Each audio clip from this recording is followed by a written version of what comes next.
আপনারা দেখতে পাচ্ছেন শিক্ষার্থীদের উপর অতর্কিত হামলাকারী এই সকল আনসার বাহিনী, যারা আসলে তাদের এক দফা এক দাবির মূল কর্মকাণ্ডে তারা সচিবালয়কে ঘেরাও করে বিভিন্ন কর্মসূচি অবস্থান করতেছিল এবং তাদের দাবি না মানা পর্যন্ত তাদের যে স্লোগান ছিল সেই স্লোগানকে প্রতিহত করতেই এক ধরনের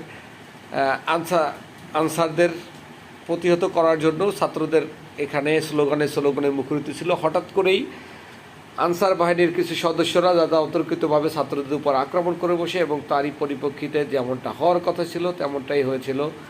একটা কথা আছে, ধৈর্যের বাঁধ যখন ভেঙে যায় তখন আসলে কিছুই করার থাকে না। ছাত্ররা একটা পর্যায়ে ক্ষেপে গিয়ে বিভিন্ন ধরনের ব্লেম দিতে থাকে। আসলে অনেকটাই সত্যতাও কিন্তু আছে, যেখানে অনেকাংশে দেখা গিয়েছে আনসাররাও কিন্তু ছাত্রদের উপর বিভিন্ন জায়গায় আক্রমণ করেছিল। সেটা হচ্ছে এই 5ই আগস্টের আগে, সেই আগস্টের এই আক্রমণাত্মক সিচুয়েশনটা কিন্তু তৈরি করেছিল। মূল কথা হচ্ছে আসলে যে সিচুয়েশন, এমন পরিস্থিতিতে আনসারদের নিজের থেকেই এই দাবিটা আসলে লিখিতভাবে জমা দিয়ে তাদের উঠে যাওয়া উচিত ছিল, কিন্তু তারা করেনি। তার ফলশ্রুতিতেই তাদের এই পরিস্থিতি, তারা নিজেরাই দায়বদ্ধ।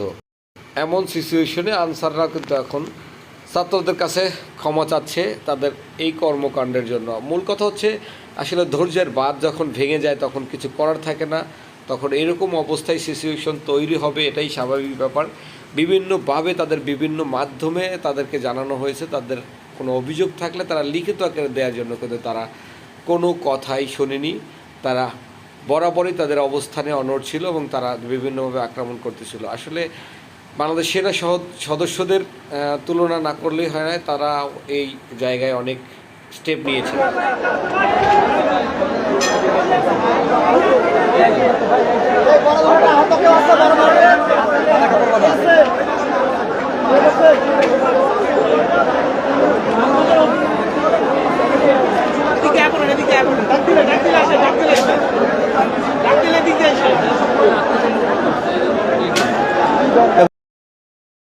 আনসার সদস্যরা ইতিমধ্যে সেনাবাহিনীর কাছে আত্মসমর্পণ করেছে।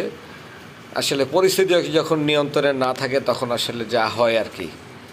এখানে মারাত্মক কিছু যারা অসুস্থ, বিভিন্নভাবে ক্ষতিগ্রস্ত হয়েছে, মারাত্মকভাবে আঘাতপ্রাপ্ত হয়েছে, তাদেরকে হসপিটালে নেয়ার জন্য আসলে চেষ্টা চলছে।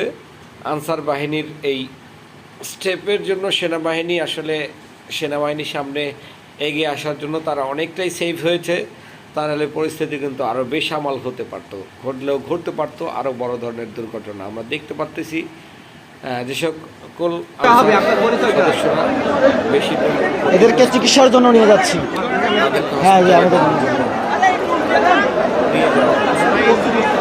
এবং দুপুর 1টা থেকে এরা সচিবালয় ঘেরাও করে। আমরা কিছু আনসার সদস্যদের দৌড়ে পালিয়ে যাওয়ার দৃশ্য দেখানোর চেষ্টা করেছি। আসলে আমি দেখেছি, সবগুলো তো আর ক্যাপচার করা যায়নি, তবে সিচুয়েশনটা আসলে যখন কন্ট্রোলের বাইরে। আপনারা কেন আক্রমণ করেছিলেন প্রশ্নের উত্তর আসলে তারা আক্রমণ করেনি। মূল কথা হচ্ছে সবাই তো আর আক্রমণ করেনি, কিছু কিছু ছাত্রদের উপর এখানে আনসারদের মধ্য থেকে কোনো একটা গোষ্ঠী যারা আক্রমণ করেছিল। আসলে আক্রমণের ফলে এই আনসারদের আজকের এই অবস্থা।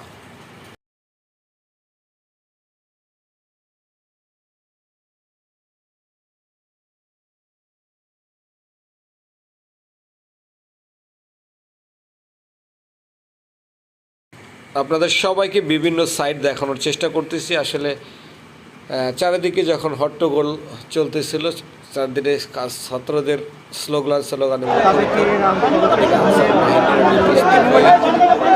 তাদেরকে আসলে একটা নিরাপদ দূরত্বে নেওয়ার চেষ্টা চলতেছিল সেনাবাহিনীর কার্যক্রম। আমার ব্যাগে পানি আছে, পানি নাই,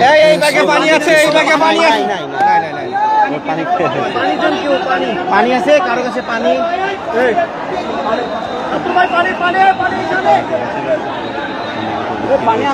দর্শক, আপনারা কে কোথা থেকে সমন্বয়কারী এবং উপদেষ্টা মণ্ডলীর পক্ষ থেকে আনসার বাহিনীকে কিন্তু বিভিন্নভাবে হুঁশিয়ারি করা হয়েছিল এবং জানানো হয়েছিল এই মুহূর্তে আসলে দাবি করার সময় না, আপনাদের দাবি দেওয়া যা থাকবে লিখিত আকারে দেন, যা দেখবে। এবং কারী উপদেষ্টা মণ্ডলী থেকেও তাদের সাথে বিভিন্নভাবে যোগাযোগ করার চেষ্টা করা হয়েছে, কিন্তু তারা শুনেনি। আসলে মূল কথা হচ্ছে যখন কোনো কিছুর বাঁধ ভেঙে যায়, যেমন ধৈর্যের বাঁধ যখন ভেঙে যায় তখন সিচুয়েশনটা যেমনটা হয়, ছাত্ররা সবাই ধৈর্যরা হয়ে গেছিলো তাদের এই আন্দোলনের দাবিতে। আন্দোলনের দাবি রুখতেই আসলে এই সিচুয়েশন তৈরি হয়েছে। আশা করি পরিস্থিতি কন্ট্রোল চলে আসছে।